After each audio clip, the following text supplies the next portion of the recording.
নমস্কার। পিনাকি ভট্টাচার্যকে নিয়ে আমি আগেও কথা বলেছি। এর আগেও আমি পিনাকি ভট্টাচার্য যে কীভাবে আমাদের ভারত বাংলাদেশের সম্পর্ককে খারাপ করছে সেটা নিয়ে বলেছি। খোদ তাসলিমা নাসরিন গতকালকে আমি একটি টিভি 9 বাংলার একটি পোস্ট দেখলাম যে সেখানেও তাসলিমা নাসরিনও পরিষ্কার বলেছে কি শায়েস্তা করার দরকার। যে পিনাকি ভট্টাচার্য আজকে যেটা বলছে বাংলাদেশের লোকগুলো কালকে তাই করছে। বাংলাদেশের উপদেষ্টা থেকে শুরু করে সেখানকার সাধারণ মানুষ পাবলিক, আপনারা যদি মনে করেন যে আগামী দিনে বাংলাদেশের ভবিষ্যৎ কী হবে, বাংলাদেশ কোন পথে হাঁটছে, যদি জানতে চান আপনাকে তার জন্য পিনাকি ভট্টাচার্যের ভিডিও দেখতে হবে। ভিডিও দেখে আপনি বুঝতে পারবেন যে বাংলাদেশের লোকগুলো আগামী দিনে কি করতে যাচ্ছে বা কি ভাবতে যাচ্ছে। মানে কিছু আপনাদেরকে বাংলাদেশের পরিস্থিতি সম্পর্কে ওয়াকিবহাল হতে হলে বা কি হতে যাচ্ছে আগামী দিনে সেটা যদি জানতে হয় তাহলে তার ভিডিওগুলো দেখলে আপনি বুঝতে পারবেন। তার একটি পোস্ট দেখাচ্ছে, দেখুন এখানে লেখা রয়েছে, দেখুন ওই যে 32 নম্বর যে ধানমন্ডি ভাঙার বাড়িটা ভাঙা হলো, ও তার কিন্তু এটা কিন্তু দুদিন আগের পোস্ট। দেখুন পোস্টটাই দেখুন কি লেখা আছে যে একটা ভালো বিজনেস আইডিয়া দিচ্ছি, ইটগুলো প্যাকেট করে বিক্রি করা হোক। তার আরেকটি পোস্ট দেখুন যে ওখানে লেখা হচ্ছে ধানমন্ডি 32 নম্বর বাড়িটিকে মন্দির বা মসজিদ বলার দরকার নেই, এটিকে সুপ্রিম আইকন বলা হোক।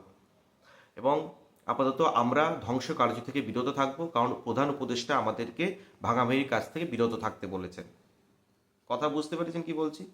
তার কারণ প্রধান উপদেষ্টা বললে কিন্তু কেউ শুনছে না। পিনাকি ভট্টাচার্য যখন প্রধান উপদেষ্টার কথাটাকে কোট করে বলছে যে প্রধান উপদেষ্টা আপাতত ভাঙাভাঙির কাছ থেকে বিরত থাকতে বলছে, তাহলে কেউ আপাতত ভাঙাভাঙি করবেন না। তাহলে কি বোঝা যাচ্ছে? তাহলে বোঝা যাচ্ছে যে পিনাকি ভট্টাচার্য যা উপদেশ দিচ্ছে বা ইনস্ট্রাকশন দিচ্ছে, বাংলাদেশের পাবলিকগুলো পাবলিক তাই করছে। আরেকটি পোস্ট দেখুন, এখানে দেখুন এখানে একটি পোস্টে লেখা রয়েছে যে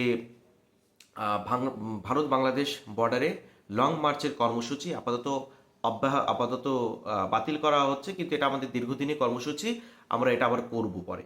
মানে বাংলাদেশ বর্ডারে যে একটা ওখানে কর্মসূচি নেওয়া হচ্ছিল লং মার্চের, সেটা কিন্তু আমরা অনেক ভারতীয়ই জানি না, কিন্তু ওখানে কিন্তু একটা প্রস্তুতি চলছে একটা লং মার্চের।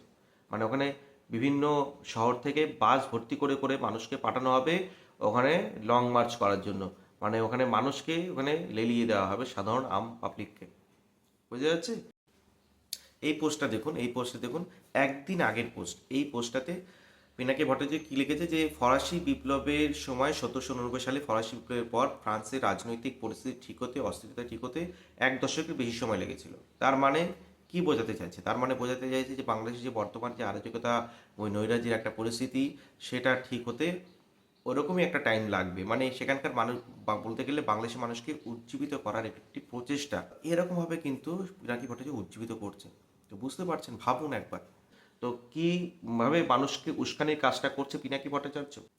পিনাকি ভট্টাচার্য এরকম কার্যকলাপ করছে, আমার ভিডিওটা যদি কোনো সরকারি কোনো কর্মচারী প্রতিনিধি দেখে থাকেন তাহলে তারা অবশ্যই তাদের উপর মহলে ইনফর্ম করুন, মানুষকে জানান যে পিনাকি ভট্টাচার্য নামে যে ব্যক্তি বাংলাদেশে রয়েছে, মানে ফরেনে বসে রয়েছে, ফ্রান্সে বসে আছে, বসে থেকে সে বাংলাদেশের মানুষগুলোকে উস্কানিমূলক যেভাবে কাজকর্ম করছে, তার ফলে কিন্তু বাংলাদেশে একটা অস্থিতিশীল পরিস্থিতি তৈরি হচ্ছে, এবং যার ফলে ভারত বাংলাদেশ বর্ডারেও কিন্তু একটি অস্থিতিশীল পরিস্থিতি তৈরি হচ্ছে।